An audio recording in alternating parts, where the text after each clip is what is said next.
Ang susunod na programa ay nagpapatuloy dahil sa ating mga partners and supporters ng Greg Durante Ministry.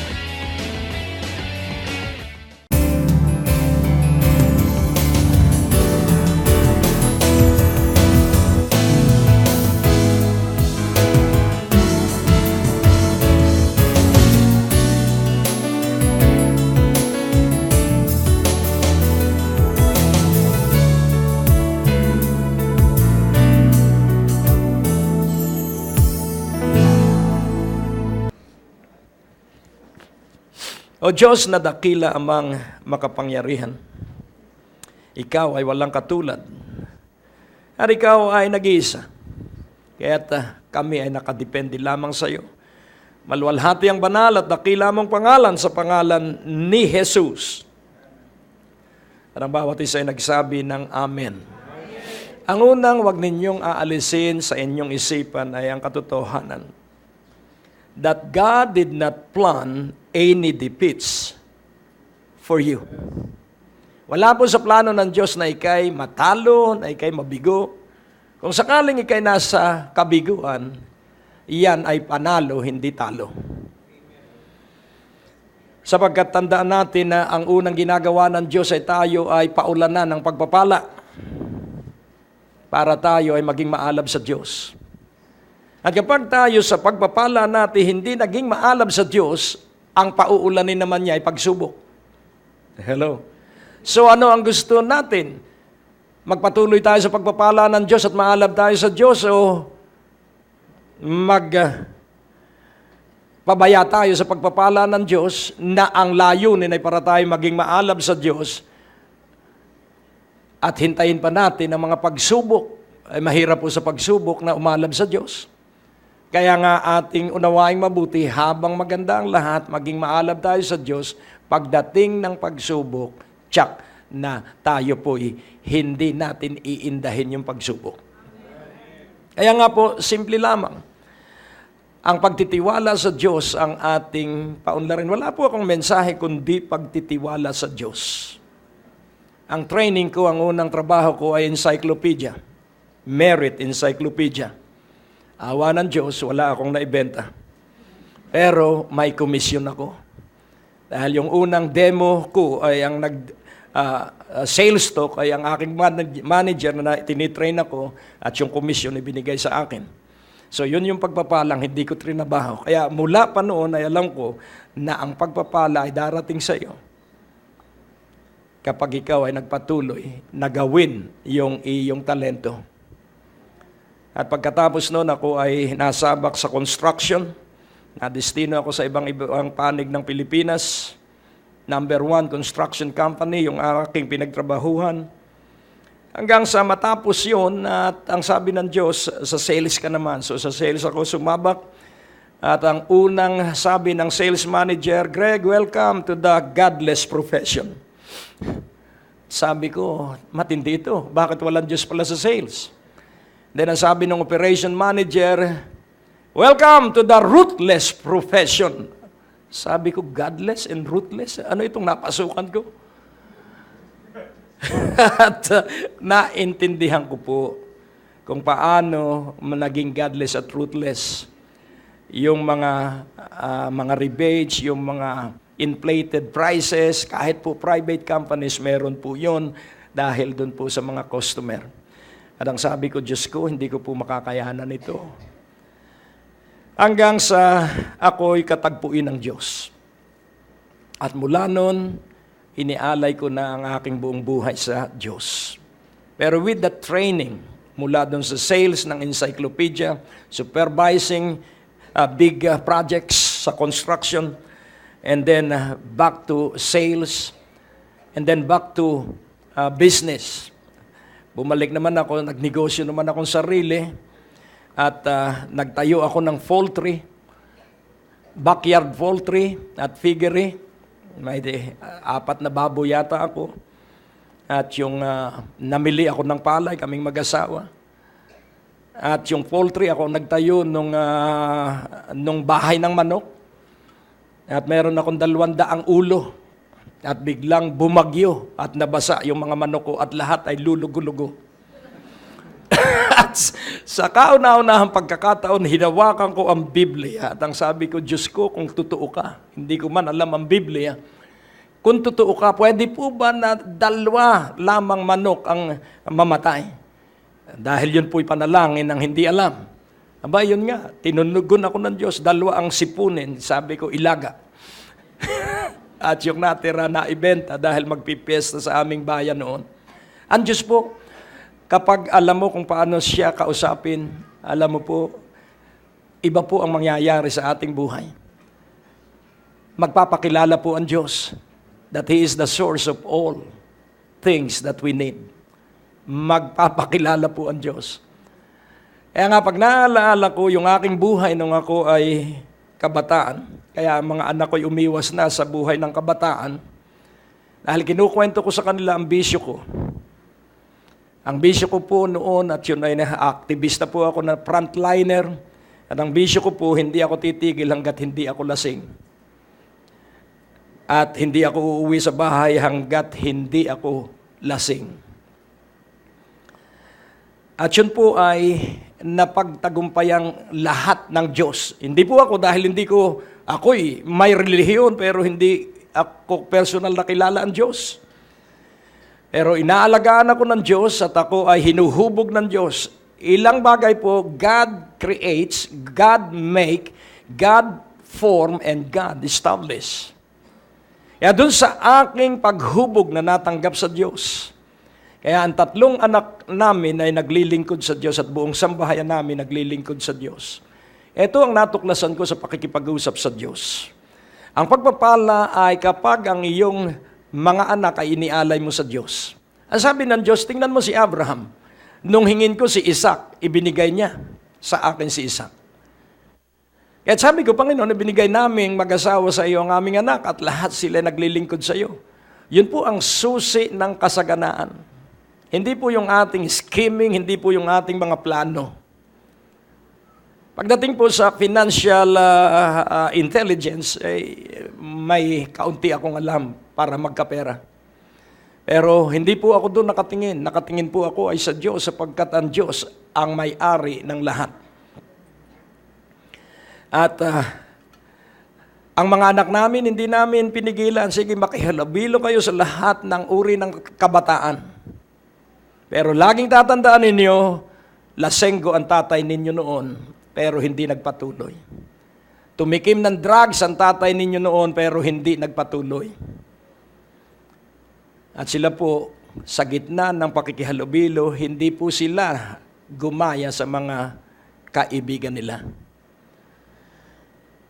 At ang layunin po ng kaligtasan ay upang ang buong sambahayan ay maligtas.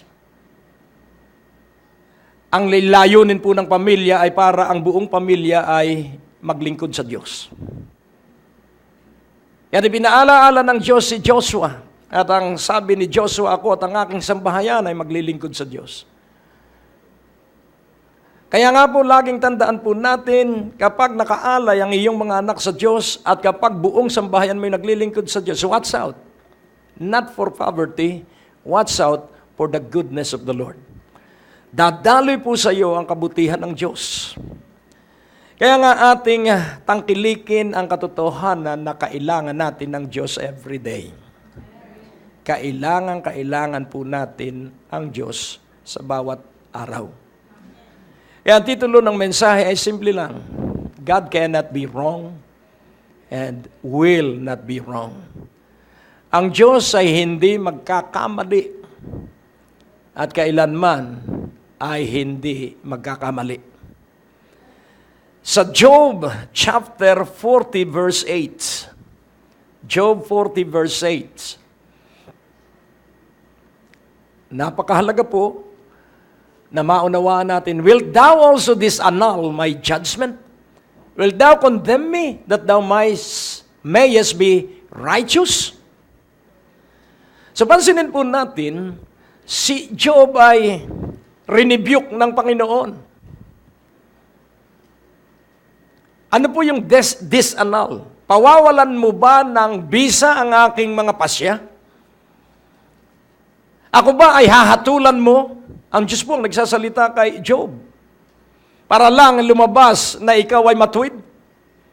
Ang ibig mong sabihin, hindi pwedeng magkamali ang Diyos. Pero tayo laging nagkakamali. Kaya atin pong kilalanin ang mahalagang katotohanan. Bakit nagkakamali ang tao? Dahil hindi nila alam ang buhay. Kaya kung titingnan po natin ang phases of life, ang una po ay babyhood stage, childhood stage, adulthood stage, and then fatherhood stage. Ito po ay iba't ibang level ng buhay. Kaya hindi pwede tayo na mabuhay na katulad ng bata sa matandang edad. We have to adjust to the level where we are at. Kailangan pong tayo maging matalino. Kaya meron tinatawag na retirement woes, mga kalungkutan pag nagretiro na. Kapag hindi po natin alam ang kalooban ng Diyos at kung ano ang balak ng Diyos, ikaw po ay malulungkot kapag ikaw ay nag-retire na dahil wala ng challenges sa buhay. Pero nais kong inyong maunawaan na hindi po tayo madidismaya at hindi po tayo malulungkot sa pagtatapos natin sa hanap buhay sapagkat ang ating paglilingkod sa Diyos ay tuloy-tuloy. Sa Ecclesiastes 3:11, nais kong inyong makitang mabuti that the Word of God is powerful, that the Word of God is precise, that the Word of God is exact. He had made everything beautiful in His time. Kanino raw pong oras? In His time. Sa Kanyang oras. Kaya napakahalaga pong maunawaan natin yung oras ng Diyos. Do not rush to become rich. Huwag kang magmadali sa pagyaman dahil maraming kapahamakan ang nagmamadali. Just spend more time in relationship with God. Spend more time in the Word of God. Ang sabi niya sa mga dalubhasa sa kasulatan, you don't know God because you do not know the Holy Scriptures and the power of God. Hindi ninyo kilala ang Diyos, sabi ng Panginoong Hesus, sapagkat hindi ninyo alam ang kasulatan. At hindi rin ninyo alam ang kapangyarihan ng Diyos. Ngayon natin pong unawain. Also, He had set. So first, He has made everything beautiful. Second, kaya also, ang ibig sabihin, gayon din. He had set the world in their heart. So, inilagay niya ang daigdig sa kanilang puso. Saan daw nandun ang daigdig? Hindi po ito yung cosmos. Ito po yung uri ng buhay. So, ang cosmos po ay itong paligid natin. Pero itong inilagay ng Diyos na daigdig sa bawat puso, so that no man can find out the work that God maketh from the beginning to the end. Walang sino mang tao makakaunawa kung ano ang panimula at kung ano ang wakas. Ang panimula po ay Eden, paraiso. At ang katapusan po sa Revelation 22 ay heavenly Eden, paraiso din. Pero in between two paradises, meron pong buhay. And through thousands of years, makikita po natin na ang buhay ng panahon ni Adan ay nasa 1,000 years. Bumaba kay Abraham, na namatay si Abraham, 175 years old. And then, through the generation past, until our age, ang pag-aaral ng mga dalubhasa, ang average lifespan ng tao sa ating panahon ay 65 years old. Pero, ang sabi ng Biblia, ang haba ng buhay ng tao ay 70 taon at kung maiibigan pa niyang mabuhay, plus 10. At kung ibig pang mabuhay, plus 20. Hello? Kaya nga ating unawaing mabuti. Kaya yung iba ay napapagod dahil ang laging iniisip nila ay nakaraan. Huwag kang mabubuhay sa nakaraan, walang pag-asa doon. At ang mga awitin, alam nyo, ako ay mahilig sa awitin at ang laging awitin ko, yesterday, all my troubles seem so far away. Hindi nawawala. Seems lang eh. Ano po? So, kapag nabigo na, a tear fell when I saw you. So, yun po ang awitin ng daigdig. Kaya nga ating unawaing mabuti, kalimutan mo na ang nakaraan, palitan mo na ang awiting pinakikinggan mo. Because He lives. Yun na ngayon ang iyong awitin, wag na yung nakaraan. Amen? Sapagkat yung nakaraan magpapaalaala sa iyo nung first love mo. At pag natuklasan mo yung first love mo, hindi pala talaga siya ang para sa iyo dahil siya pala ay madyongera. Hello? Kaya napakapalad mo na ang asawa mo ay ang iyong asawa. Alam mo, ang tao hindi pa nauuntog.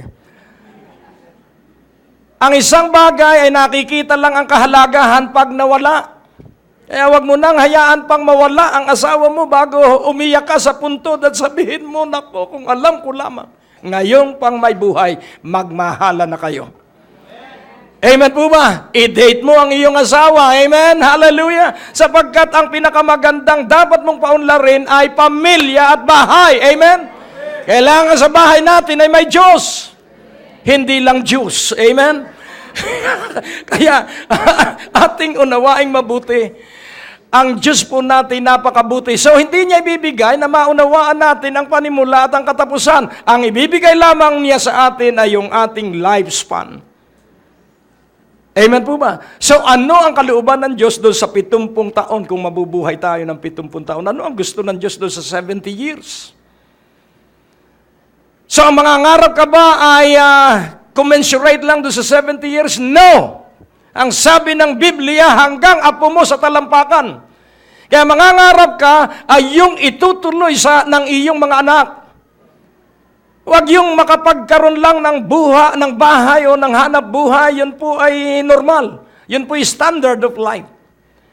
Kailangang tanggapin mo ang pangarap na galing sa Diyos at yung pangarap na yon ay maipagpapatuloy hanggang sa iyong apo. Live as it is your last day today. So a person that knows what his last day will do everything that will please God. Si Jesucristo ang gawain lamang ay to please God, to love His Father. Ipatutuo na napakabuti ng kanyang tatay.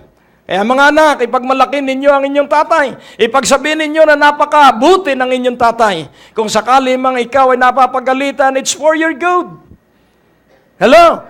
Dahil ang mga anak ay nakatingin lamang sa kanilang sarili, ang mga magulang nakatingin ay sa kinabukasan. Kaya laging tandaan natin na laging maganda po ang payo ng mas matanda sa iyo. Napahamak ang anak ni Solomon nung siya na ang hari. Dahil ang hiningan niya ng payo, yung mga barkada niya, iniwasan niya ang humingi ng payo sa mga elder of the land. Kaya kung ibig mo ng tamang payo, it is not what you want to hear, but what is important to you. That is what you must hear. Kaya makinig ka sa mga matanda at papayuhan kanya ng tama. Amen po ba? Kaya nga ating unawain, God cannot be wrong and will not be wrong.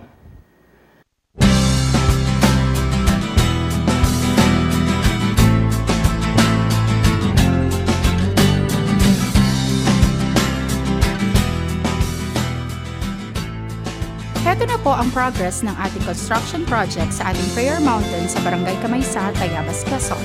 Maraming salamat po sa inyong panalangin at suporta. Sa ngayon, kailangan pa din po ang inyong tuloy-tuloy na suportang pinansyal. Maaari niyo pong ipadala ang inyong mga donasyon sa ating bank account na naka-flash sa inyong mga screen o bumisita sa ating website para sa impormasyon. Ang Diyos po ay tapat, dakila at napakabuti. At sa natapos na pagtuturo, alam kong muling umunlad ang inyong pananampalataya. At ang palatuntunan ito ay nagpapatuloy dahil sa grasya, dahil sa pabor ng Diyos. At ito ay magpapatuloy dahil din sa ating pagkakaisa at pagsasama-sama. At ang paghahatid ng mabuting balita sa telebisyon, Ito ay katulad ng isang malaking lambat na maraming kaluluwa at maaaring milyon ang makarinig kapag daka ng mabuting balita ng ating Panginoong Hesukristo. Yan ang bawat inyong pag-ambag, ang bawat inyong pagsuporta sa gawain ito ay nangangahulugan ng pagpapakita ng inyong katwiran, at ang katwiran yan ay uunlad at lalago. As you give to this ministry, your righteousness will increase. And because of your righteousness increasing, through your giving, marami po ang magpapasalamat sa Diyos. Hayaan niyo pong basahin ko ang talata na nagpapahayag ng katotohanan tungkol po sa katwiran na ipinamamalas ng lahat ng nagkakaloob sa katulad ng gawain ito. Sa 2 Corinthians 9, verse 8, "And God is able to make all grace abound toward you, that you always, having all sufficiency in all things, may abound to every good work." Atin pong unawaing mabuti na kapag ikaw po ay nagkakaloob, ikaw po ay lalong mananagana.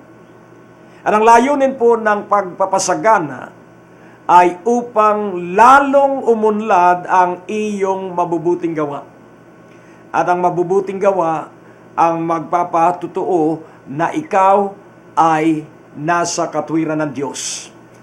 Kaya ang inyong pagkakaloob na gagawin sa palatuntunan ito ay maglilikha ng binhi para sa maghahasik, tinapay sa bawat kakain, at panibagong binhi sa lahat ng magkatatanggap nito. At makapangyarihan na mangyari ang salita ng Diyos sa pamamagitan ng inyong pagsunod. Saan gagamitin ang halaga ng salaping inyong ipagkakaloob? Sa gawain po sa telebisyon. Marami po ang tahanan na nangangailangan ng salita ng Diyos. At ang palatuntunan ito ay aangkop at tutugon sa pangangailangang yon. At sa sandaling ito, ang inyong salaping ipagkakaloob sa gawain ito ay gugugulin natin sa pangangaral ng salita ng Diyos sa telebisyon at pag-abot sa mga dukha sa pamamagitan ng Ebanghelyo ng Panginoon. Dadalangin kita para ikay magkaroon ng special anointing upang matanggap mo ang mga pagpapala at magpatuloy ang iyong matuwid na buhay na ito ay makilala sa bawat lugar na maaabot ng palatuntunan ito. O Diyos, dakilat makapangyarihan, ang bawat salapi na kanilang ipadadala at kanilang ipagkakaloob at itutusto sa gawain ito ay abot sa maraming panig ng daigdig at sa buong Pilipinas. Kaya't hayaan mo na ang bawat isa ay magkaroon ng kaligayahan at ng katuwaan sa pagkakaloob upang ito ay maibuelta mo sa kanila ng siksik, liglig, pikpik at nagumapaw. Lalong umunlad ang kanilang pananalapi sa kanilang pagsasagawa ng pagkakaloob sa palatuntunan ito. Lalong umunlad ang kanilang kabuhayan. At tuloy-tuloy, maraming labi ang magpuri at magpasalamat sa iyo sapagkat sila'y naliwanagan at sila'y natuto na kilalanin ka sang-ayon sa katotohanan na nasa iyong salita. Pagpalain mo ang bawat isa sa ngalan ng Ama, ng Anak at ng Banal na Espiritu, sa pangalan ni Jesus, kayo po ay pinagpala. Sa pangalan ni Jesus. Ang natapos na palatuntunan ay nagpapatuloy dahil sa inyong mga pinansyal na kaloob na ibinibigay sa Greg Durante Ministries. Tapos na naman po ang ating palatuntunan at nais po naming makarinig mula sa inyo. Maaari po kayo sumulat sa PO Box 4135 Manila o mag-text sa mga numero na nakikita nyo sa ating screen o tumawag sa mga telepono na inyo pong nakikita din sa ating mga screen at handa po kaming makarinig mula sa inyo ng patotoo ng pagpapala at biyaya at tagumpay. At kung kayo po ay napagpala sa palatuntunan ito, maaari nyo pong ipadala ang inyong mga kaloob sa iba't ibang sangay ng Bangko de Oro sa buong Pilipinas at maihatid ang mabuting balita sa lahat ng panig ng bansang Pilipinas. At kung kayo po ay wala pang dinadaluhang panlingguhang gawain, inaanyayahan po namin kayo sa second floor, Medicare Building, Ortigas Avenue, Green Hills, San Juan, alas 9:30 ng umaga at alas 4:30 ng hapon. Lahat po ay welcome sa gawain ito. At tuwing araw ng Biyernes, meron po tayong Night of Revival sa ganap na alas 6 ng gabi dito rin po sa Green Hills, San Juan. Magsama-sama tayo sa palatuntunan ito sa ganito rin pong oras at patuloy ninyong maranasan ang biyaya at kasapatan ng ating Panginoon, and it's always a great day to live.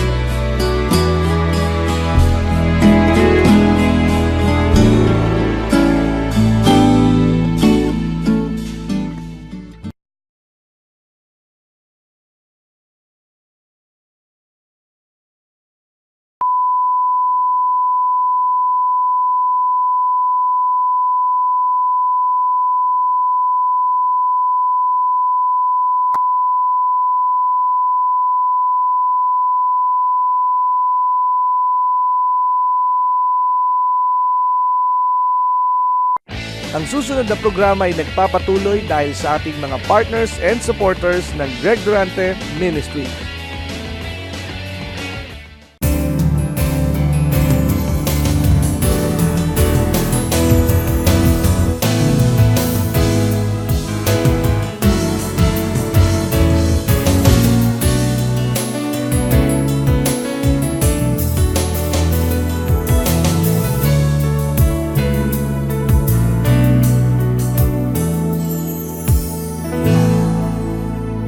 Kaya nga, unawain nating mabuti, if you know the Holy Scriptures, if you know the power of God, wala ka na pong pupuntahan pa. Kaya maraming nagda-drugs. Kaya maraming kabataan na naglalasing at gumigimik. Because they are trying to find expression of their hidden desire. Meron silang hangarin na gusto nila in sila sa kanilang mga kalibel na buhay.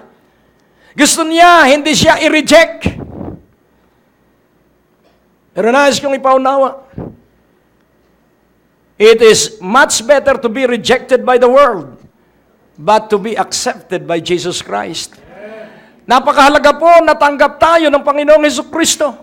Nasa height kami ng paglusob sa Malacanang noon. Naalaala ba ninyo yung lulusubin ng mga rallyista ang Malacanang noon na sinunog yung mga fire truck? Nandun po kami.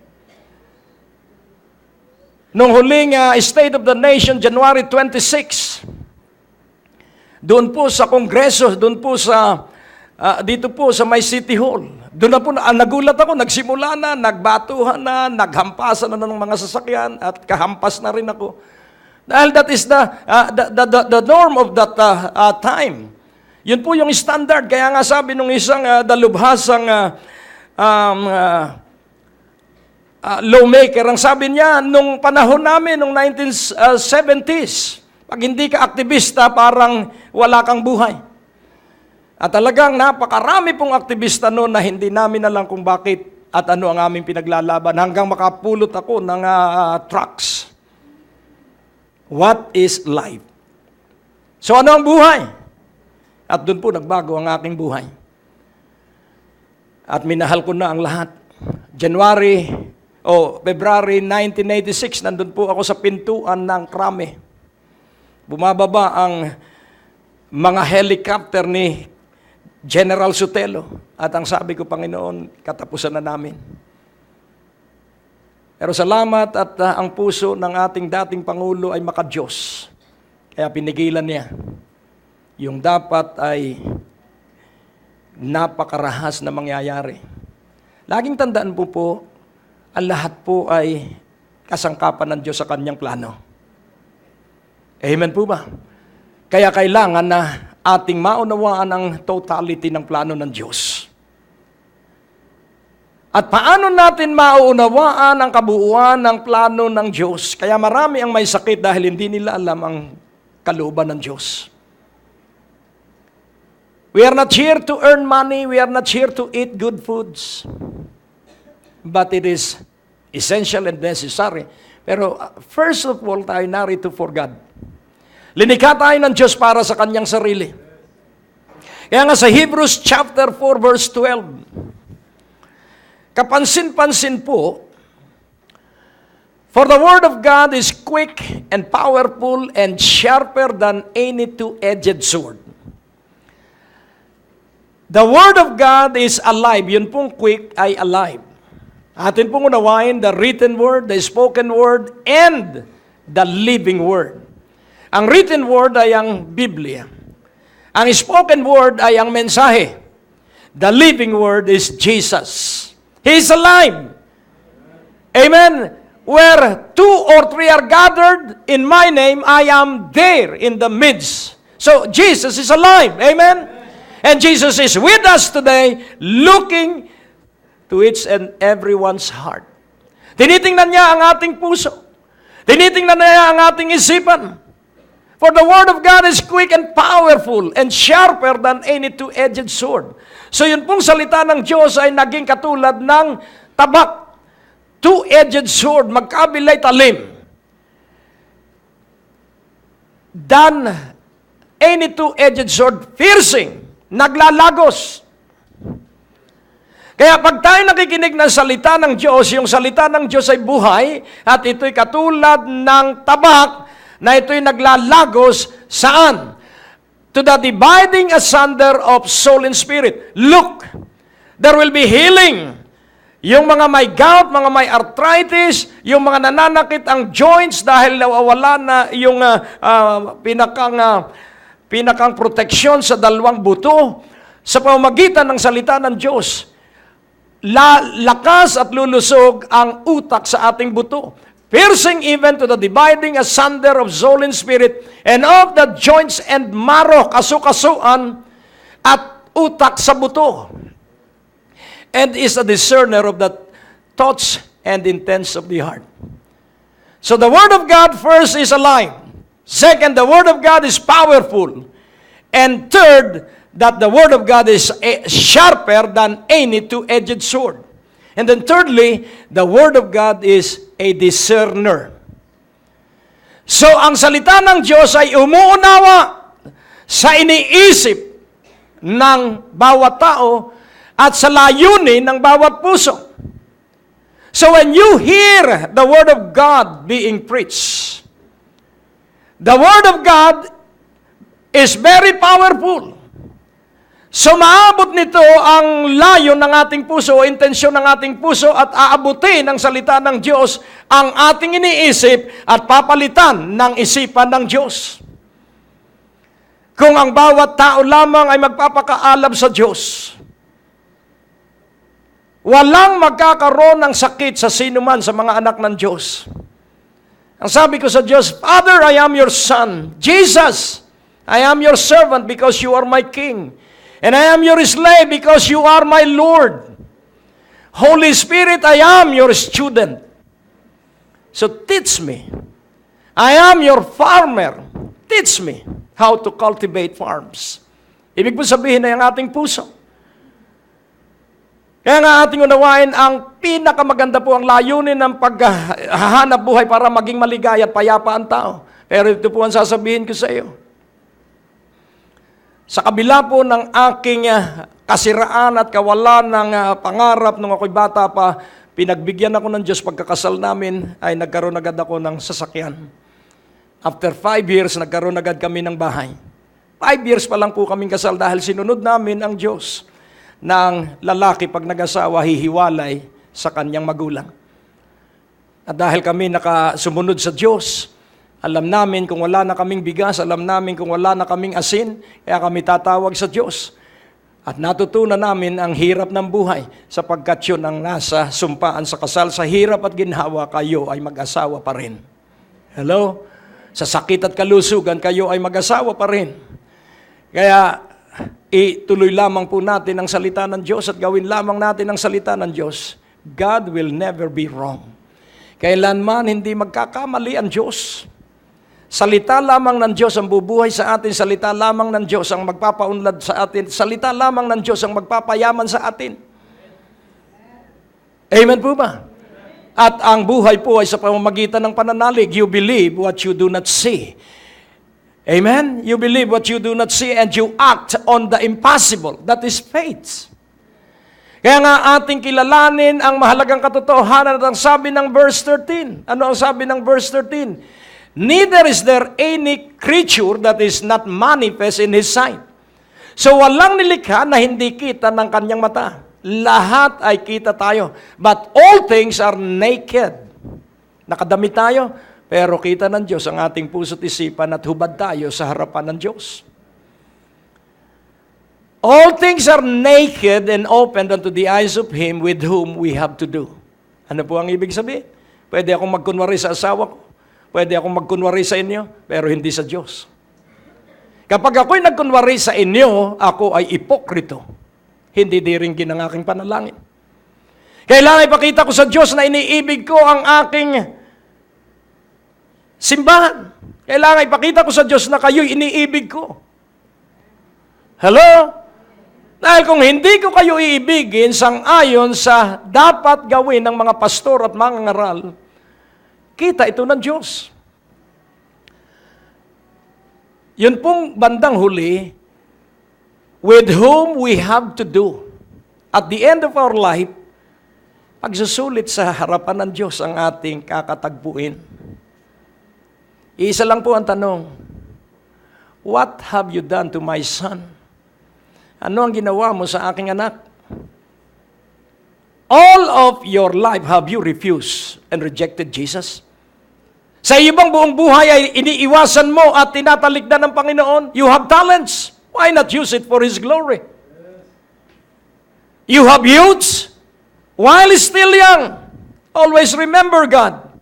Sa Kanya tayo magsusulit. Sa Kanya rin tayo magtatapos. At ang ating mithiin lagi, tandaan po natin, ang ating mithiin lagi ay marinig natin on that day, good day, not evil day. On that day, welcome, good and faithful servant. Enter into the joy of thy master. Kaya naman ang iyong profession, use it for His glory. Use it to help your fellow men. Desire to be rich for the glory of God. Desire to be healthy for the pleasure of God. Kaya lahat po ng ating isipin, lahat po ng ating gagawin, must redound to the glory and praise of God. Kaya kailangan tayo po ay maging malusog. Sa Proverbs 4:20, ipakikita ko po sa inyo kung paano kayo magiging malusog. My son, attend to my words, incline thine ear unto my sayings. Ano po ang ibig sabihin ng attend? Pumaroon ka, magbigay ka ng oras. Attend to my words. Saan ka pupunta? Sa Biblia. Then, incline thine ear unto my sayings. Habang nagbabasa ka, ikiling mo ang iyong tenga at makinig ka. Incline thine ear unto my sayings. Verse 21. Let them not depart from thine eyes, keep them in the midst of thine heart. So paano mangyayaring hindi mawawala sa ating mata at hindi mawawala sa ating puso ang salita ng Diyos? Meditate and memorize. Memorize and meditate and activate it in your life. Apply it in your life. Amen? So, for the Word of God not to depart from our eyes, so that the Word of God will remain in the middle of our heart, let us meditate, let us memorize, let us verbalize. Meditate, memorize, verbalize, and act on the Word. Amen po ba? Kaya hindi ako maapektuhan ng inflation, depression, pagtaas ng bilihin, baliwala sa akin yun. Why? Because I am activated by the Word of God, not by the economy of the world. So kapag ikaw po'y puspos ng salita ng Diyos, maliwanag po ang Biblia, if you remain in me and my words remain in you, you can ask anything you wish, and it shall be done unto you. Lahat ng nasa akin, tugon ng Diyos sa akin sa panalangin. Let them not depart from thine eyes, keep them in the midst of thine heart. Anong mangyayari pag ikay maalam sa salita ng Diyos? Verse 22. For they are life. So ano raw ang salita ng Diyos? They are life unto those that find them, and health to all their flesh. Ang salita ng Diyos kapag iyong binulay, ang salita ng Diyos kapag iyong kinabisa, ang salita ng Diyos kapag iyong isinatinig, ang salita ng Diyos kapag iyong ginawa sa iyong sarili. Because there are issues of life. And those issues, no matter how many, will be matched up with the Word. Lahat po ng iyong suliranin, lahat po ng iyong sirkumstansya, may katapat pong salita ng Diyos. Amen po ba? For they are life unto those that find them. What is life? The Word. And health to all their flesh. O, purihin ng Panginoon. Marami po ang gumagastos ng malaking pera sa organic food.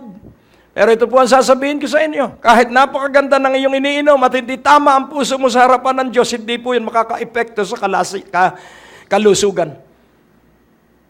Kailangan ang ating puso ay natutuwa at nagagalak sa Diyos. Lantad ang ating puso sa harapan ng Diyos. At paano ka magagalak at matutuwa sa Diyos kung may salita ng Diyos ang iyong puso? Praise God. Sa Exodus 23, verse 25. And you shall serve the Lord your God, and He shall bless thy bread. Ano po ang ibig sabihin? Alisin niya ang lason sa iyong tinapay na kakanin. So pansinin po natin yung sangkap ng mga tinapay ay may lason pong kasama dyan. Ito po. Ang asin po ay lason pag pinaghiwalay mo ang sodium at chlorine. Chloride dahil sodium chloride, NaCl. So ating pansinin, ang sodium po, kapag inihiwalay mo po, ito po ay lethal o ito po ay toxic. Ang chlorine, pag napasobra, kaya inalis na ang chlorine sa tubig at ginawa ng fluoride. Dahil natagpuan nila na nakakasira ng ngipin ang chlorine pag napasobra. Kaya may dinagdagan nila ng fluoride. Kaya kung makikita po natin, ang daigdig po ay na gumagalaw dahil sa mga chemical elements. Lumabas ka lamang po at yung carbon dioxide na nakapagpapalusog, pag naging carbon monoxide, ito po ay toxic. At ano po yung carbon monoxide? Yun po yung fumes ng ating mga sasakyan. Kaya kung hindi tayo tutulungan ng Diyos, yun pong pestilence, yun pong germs, yung mga viral infection, yung mga dengue, yun po'y galing sa hangin. Pero atin pong pansinin, if you are serving the Lord. Hello, are you serving the Lord? Yes. Tiyakin mo ang iyong kinabukasan at buhay sa 80 taon o 90 taon ng pagkabuhay. Serve the Lord your God. And He shall bless thy bread, at pagpapalain niya ang iyong tinapay, kahit isang pirasong pandesal mabubusog ka, sapagkat ikay naglilingkod sa Diyos. Kaya kung mapapansin natin, 10-20 pandesal hindi pa busog, hindi niya alam na ang kailangan lamang niya ay 3 pandesal, kaya pagdating ng panahon, bloated na yung kaniyang katawan. Dahil sobra ang supply. And you shall serve the Lord your God, and He shall bless thy bread and thy water. And I will take sickness away from the midst of thee. Saan po nandun ang sakit? Nasa ating gitna. Nasa hangin. Bakit po napapanis ang pagkain? Dahil sa hangin. Kaya kung ikay naglilingkod sa Diyos, kumakain ako pag minsan ng may amag na tinapay. Dahil ako'y gutom, huwag ninyo akong gagayahin. Ako'y naglilingkod sa Diyos, kayo hindi. At hindi ako naiimpatsyo. Ang tanong nga sa akin ng anak ko, ang sabi niya, Daddy, ba't hindi ka nagkakasakit? So yun po ay patotoo. At ang sabi ko, siguro ay mahal ako ng Diyos. Para bang hindi siya mahal? So nais ko pong ipaunawa, ang sabi ni Apostol Pablo, because of the grace of God, I labor more than they. Huwag ka pong magtatrabaho para sa pera. Mapapagod ka po. Magtrabaho ka ay sa pagluwalhati sa Diyos at magkakapera kang marami. And you shall serve the Lord your God, and He shall bless thy bread and thy water, semicolon, and I will take sickness away. There is a major and vital, important matter. I will take sickness away from the midst of thee. Alisin ko ang mga sakit malayo sa inyong gitna. Ilalayo ko ang sakit sa inyong katawan. Gusto niyo po yun? Maglingkod ka sa Diyos. Ang sabi ko, Diyos ko, napakalaki po ng aking laging bayaran. Pagod na po ako, Panginoon. Titigil na po ako, Panginoon. Wag! Sabi niya. Ituloy mo lang yan. Magbulay ka sa Matthew 25. At nagbulay ako sa Matthew 25 dahil nakakapagod po nung ako ay nag-a-apartment, pagkabayad ko, dahil executive type ang apartment ko nung ako ay bagong kasal. Pagkabayad ko, nag-iisip na uli ako ng pambayad. Nakakapagod pala yun. Hindi naman magiging iyo. Kaya kami nangarap, nanalangin kami na magkaroon ng sarili. Pero hindi pa rin sarili dahil kami ay maghuhulog sa SSS. Pero dahil kami ay nagkasundong mag-asawa, yung hulugan namin na 288.99 na monthly, 25 years namin huhulugan yon, in 17 years na buo namin yung hulugan. At ano ngayon ang 288.99? Tatanungin ko kayo.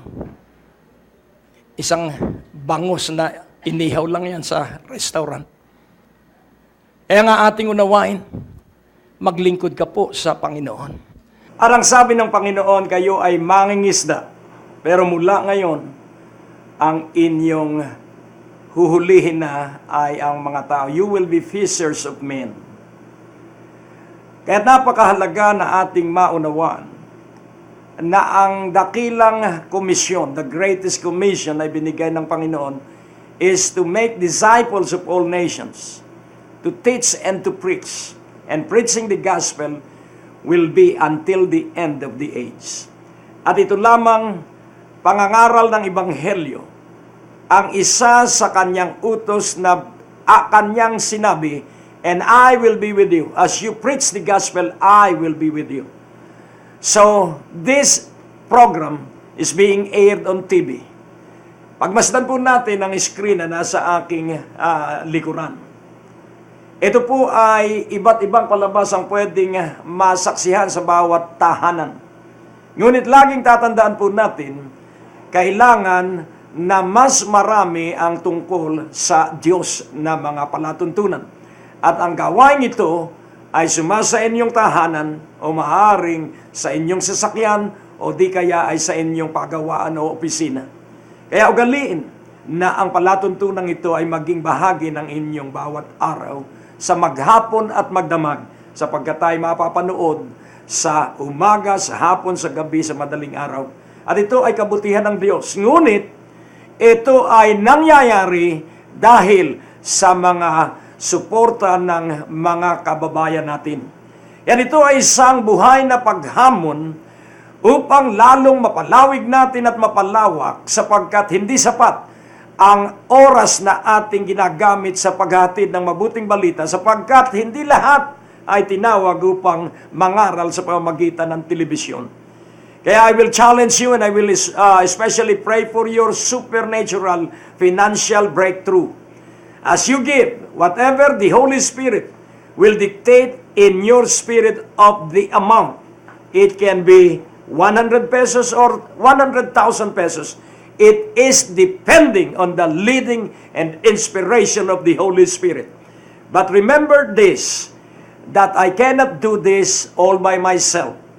I need partners like you, and I believe that God is penetrating your heart and God is penetrating your mind because it is only the penetrated mind and heart that can respond to this challenge and believe that this is from the throne room of grace.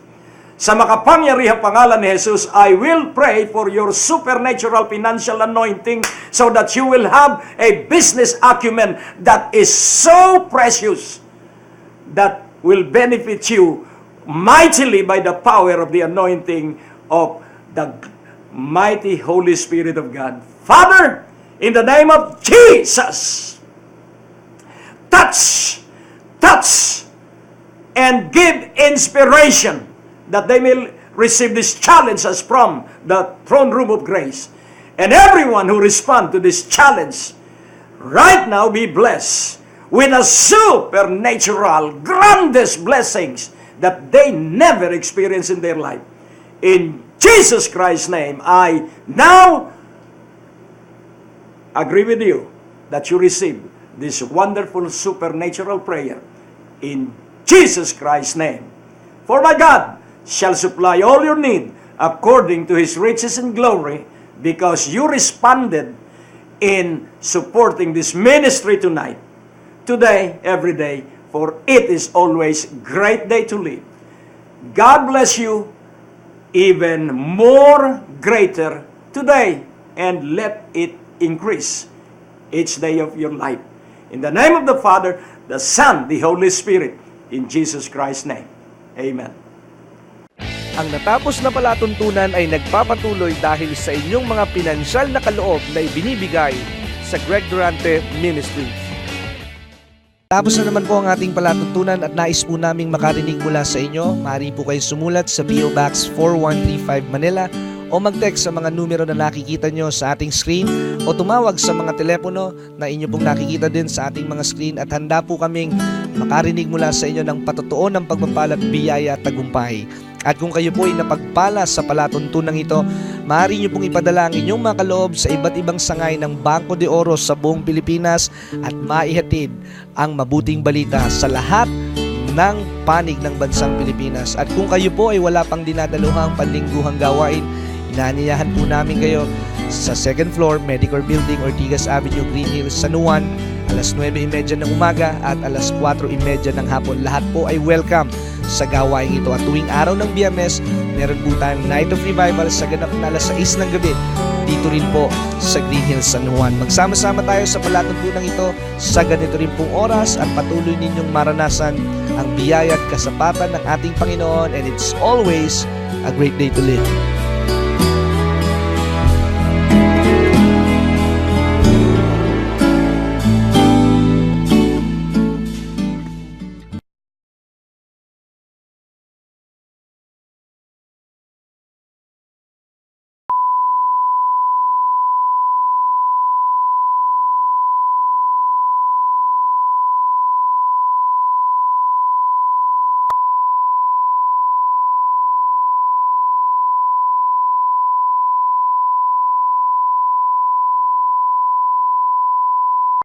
Ang susunod na programa ay nagpapatuloy dahil sa ating mga partners and supporters ng Greg Durante Ministry.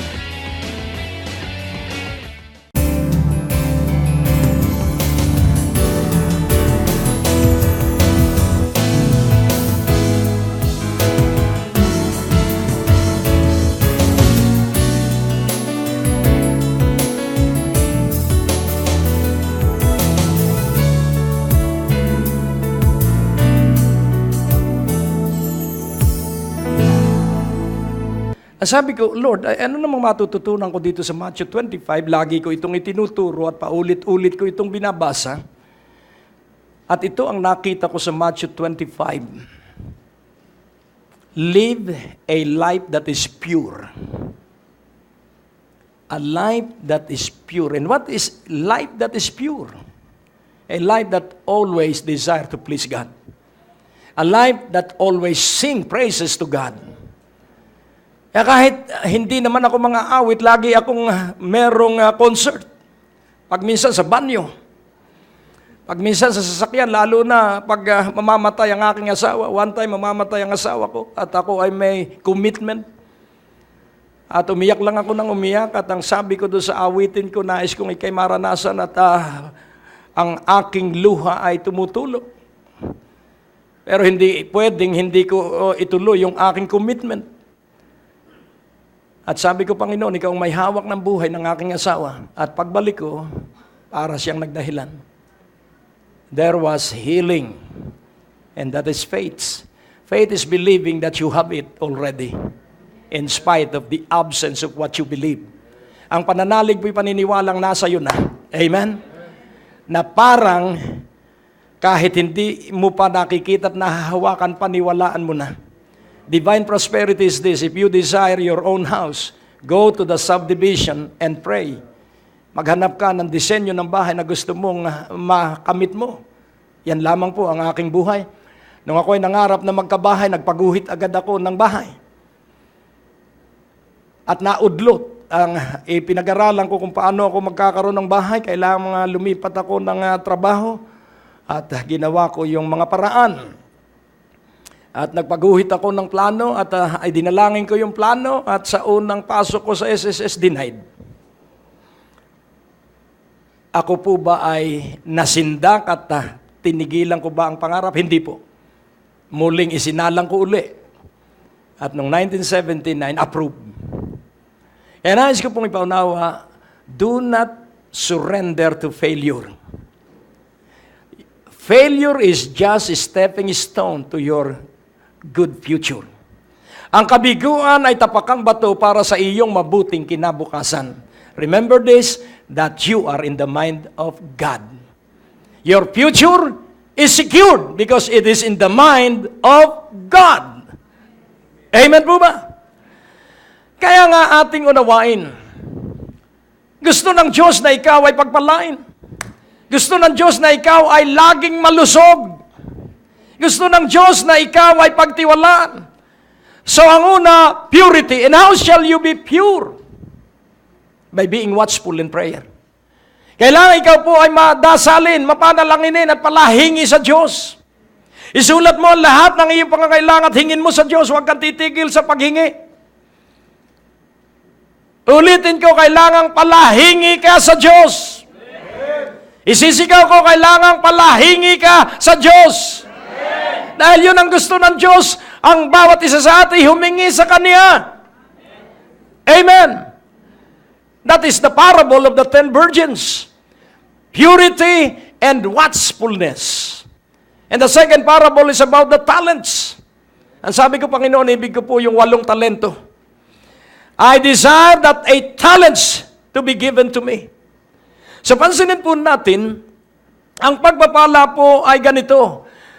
Humihingi ka ng sasakyan. Katulad ng isang pastor, nagpapanalangin sa isang pastor sa isang radio station. Sabi niya, Pastor, ipanalangin mo nga ako, kailangan ko sa ministry ang sasakyan. At ang sabi niya, okay, sa ministry pala yan, madali yan. In Jesus' name, may sasakyan ka na. At nagkaroon siya ng kotse sangayon sa kanilang pinagkasunduan. At sa kanyang pagkakaroon ng kotse, tandaan mo po, pag nagkaroon ka ng kotse, ang upkeep at maintenance ay mahal. Pero masarap pong sumakay sa sasakyan kahit wala kang panggasolina. Hello?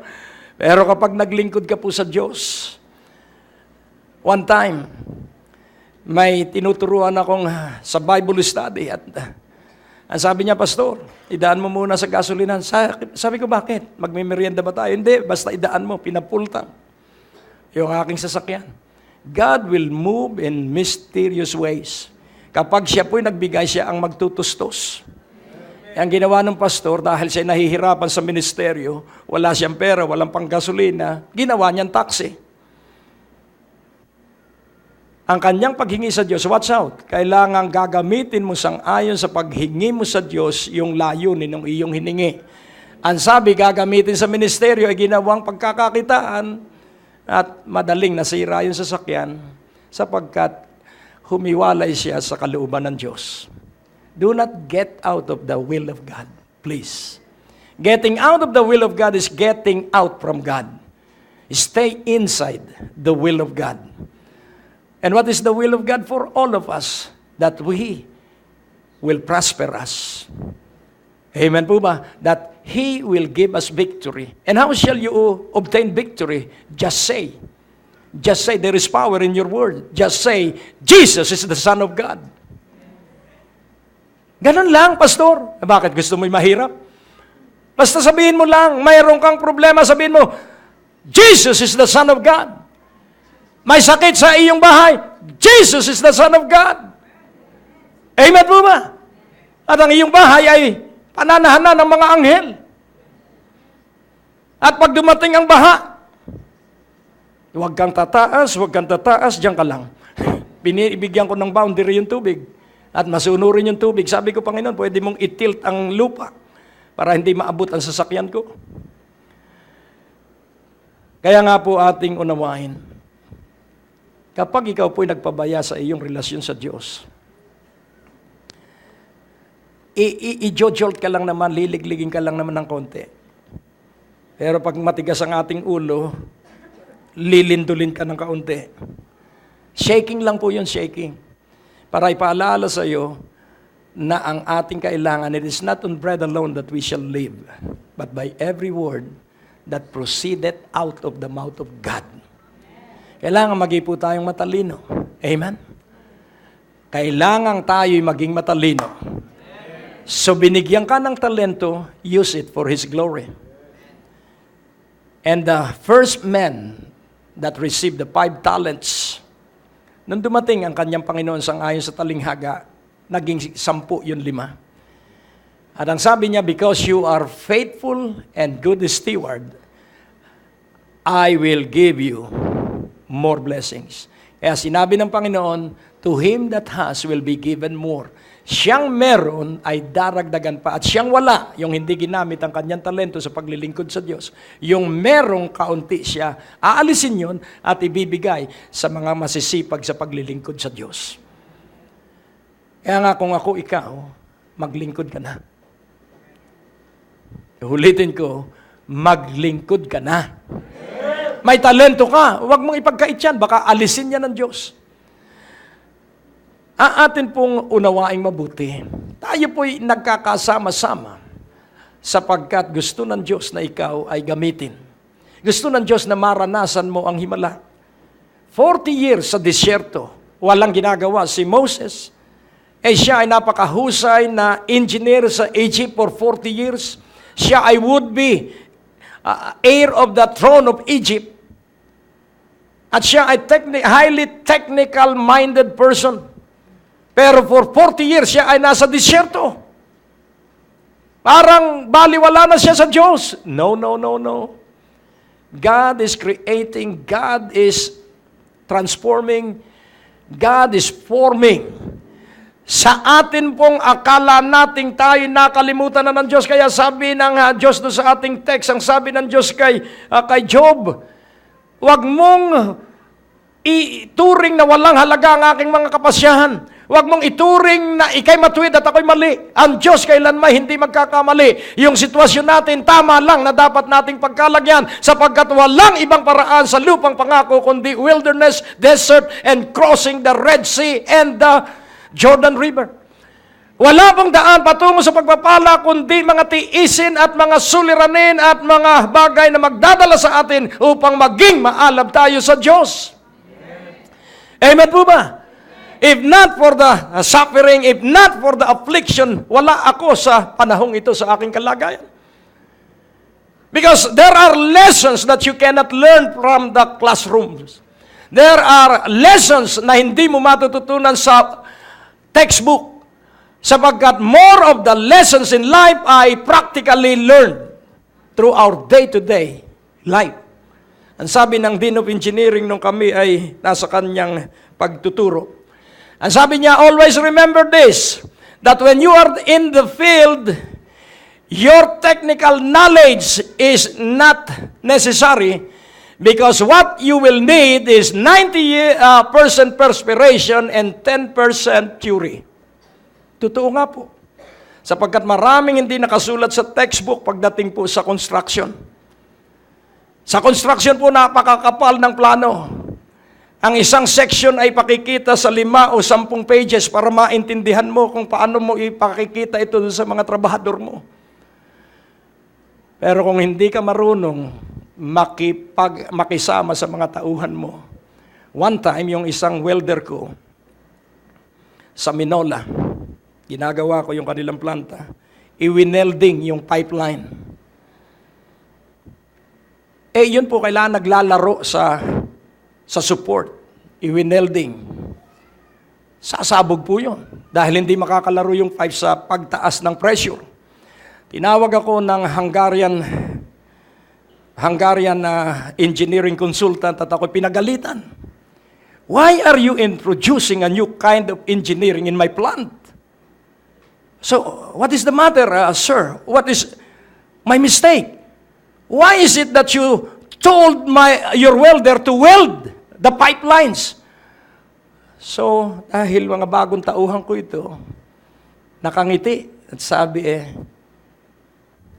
ang sabi sa akin ay binyag. Sir, bininyagan ka lang namin. Ibig sabihin, kailangan makitrabaho muna ako sa kanila, kailangan magkaroon ako ng relasyon sa kanila. At mula noon, trumabaho sila ng napakahusay because I built relationship with them. At natapos namin ng maaga sa takdang oras yung aming project. Why? Because of relationship. Ganon din po sa Diyos. Marami po tayong matututunan sa buhay na ito. Napakarami po sa salita ng Diyos ay naroroon lahat. Kaya nga unawain mong mabuti, God will never be wrong. Lagi po siyang tama. At ang tanging gagawin lamang natin, opo Panginoon, tama ka po. Ilang ulit na ako'y mamamatay. Ilang ulit na ang aking asawa ay mamamatay. At ang aming laging sinasabi, Panginoon, ay maganda sa piling mo. Kung talagang hindi mo na kami gamit, sa aking panahon na ako'y mamamatay, kung hindi mo na ako gamit, sino ako para ikaw ay aking suwayin? Kung ito makakapagpaligaya sa iyo, di kunin mo po ako, Panginoon. Pero iiyak ako. Ganon din sa asawa ko, iiyak ko siya. Maganda po ang pagluha. Hello? Maganda po ang pagluha.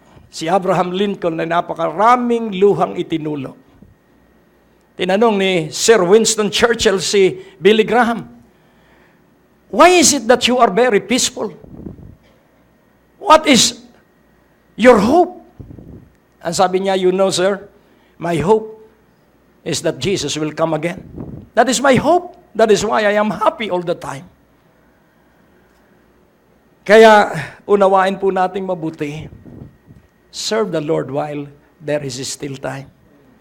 Serve the Lord while you are still young. Dahil wag mong sabihin na pag ikaw ay may pamilya na, saka ka maglilingkod sa Diyos. Ito ang sasabihin ko sa iyo, aabalahin ka ng iyong asawa at mga anak. Pero kapag naglilingkod ka sa Diyos habang ikaw ay kabataan pa, pag nagkapamilya ka, ang mapapangasawa mo ay yung maalab din sa Diyos. Hello? Amen. Purihin ang Panginoon. At ang isa pang natutunan ko doon sa Matthew 25, whatsoever you do to the least of your brethren, that you have done unto me. So, atin pong pansinin, ikaw at ako ay narito for God. We are here to give praise and to give pleasure to God. Ang concern po natin dapat ay Diyos. Amen po ba? Naalala ko, si George Mueller, pumasok ako sa isang Christian bookstore at ang sabi ko, Panginoon, sa United Nations pagkatapos ng aking Bible study, sabi ko, Diyos ko, ano po ang iyong ibibigay sa akin na libro? Kaya kung bibigyan mo po ako ng maliit na booklet, at kaisa-isa nakita ko yung booklet, na nakapagtayo siya ng napakaraming buildings sa orphanage dahil yun ang calling niya. At siya ay nabuhay lang sa pananalig at ang kayamanan niya ay nakasilid lamang sa kanyang coin purse. Sa coin purse. Pero nakapagtayo siya ng maraming building. At ang dahilan, kanyang inakap yung calling at kalooban ng Diyos sa kanya. Wala siyang ginagawa kundi manalangin. At may dumarating na tao na nagbibigay ng donasyon katulad sa ating Prayer Mountain building. Pag ubos na, may darating. At tuloy-tuloy ang construction. Sabi nung isa, hindi yan matatapos. Pero ngayon, magtatapos na dahil bububungan na. Kaya nais kong inyong maunawaan, it is always by faith. You have to supernaturally believe God. Because God can never be wrong. Ika'y nilikha niya para sa kanyang kalwalhatian, hindi para wasakin at hindi para ika'y biguin. Nilikha kanya para sa kanyang sarili. Amen po ba? So believe God supernaturally and trust God supernaturally and have confidence in God supernaturally. At idinemo niya, siya ay speaker, si George Mueller sa Quebec, kaya hindi ko ito makalimutan because he is a man of faith like Elijah. At ang sabi ng ship captain, ang sabi niya, Reverend, we cannot sail to Quebec because visibility is zero. We need to pray. At siya tahimik na pumunta sa kanyang cabin, nagpray siya, nagpray. At pagka-pray niya, siya ay pumunta sa deck. At sabi ulit ng captain, I am sorry, Reverend. Let us pray. At ang sabi niya, don't pray because I prayed. At nung pagkasabi niya, nawala yung fog. At siya ay naglakbay patungong Quebec. Right on time sa 4:00 ang kanyang appointment. One time naman, ang sabi ng kanyang kusinero, Sir, wala po tayong almusal para sa ating mga bata. Ay libo yung kanyang mga bata. At ang sabi niya, ihanda mo ang kitchen. Sir, wala po tayong tinapay, wala po tayong iluluto. Ihanda mo ang kitchen. Bukas may almusal ang mga bata. At siya muling nanalangin. At kinabukasan, may kumakatok sa pintuan ng orphanage. May nasirang truck na papuntang Bristol, England. At yung kanyang buong tinapay, i-donate niya sa orphanage. At kakamot-kamot ang kanyang kusinero, may pagkain nga. So when you declare what you believe, remember this, God will make it good. God will make it good what you say. Amen. Whatever you say, believing and not doubting. Amen? Naniniwala at hindi nag-aalinlangan. Believing and not doubting that you will receive it and you will have what you say. Amen. Oh, purihin ang Panginoon. Kaya nais kong inyong maunawaan, God cannot be wrong and will not be wrong. His word is powerful. His word is precise. His word is exact. His timing is always right. Kaya yung ating kalagayan, anuman ang ating sitwasyon, anuman ang ating circumstansya, that is the perfect timing of God. He is doing something supernatural in your life. Amen po ba? Kailan magkakaroon ng closeness ang pamilya sa krisis? Amen. Hallelujah. Kaya nga, unawain mong mabuti, where there is crisis, there is Christ in that crisis. Sa bawat crisis, nandun po si Kristo. Amen po ba? Your mess, God will turn into a great message to testify and to witness for God's glory. Kaya nga, ang hamon ko lamang sa inyo, kayong mag-asawa, kung kasama mo ang asawa mo ngayon, isumpa mo sa Diyos na mamahalin mo siya. Hello? Kinakalabit ni Brother Roque, si Sister Remy. Mamahalin mo siya. Kami po 37 years ng kasal. At ang pinaka-number 1 pa rin maganda sa akin ay ang aking asawa.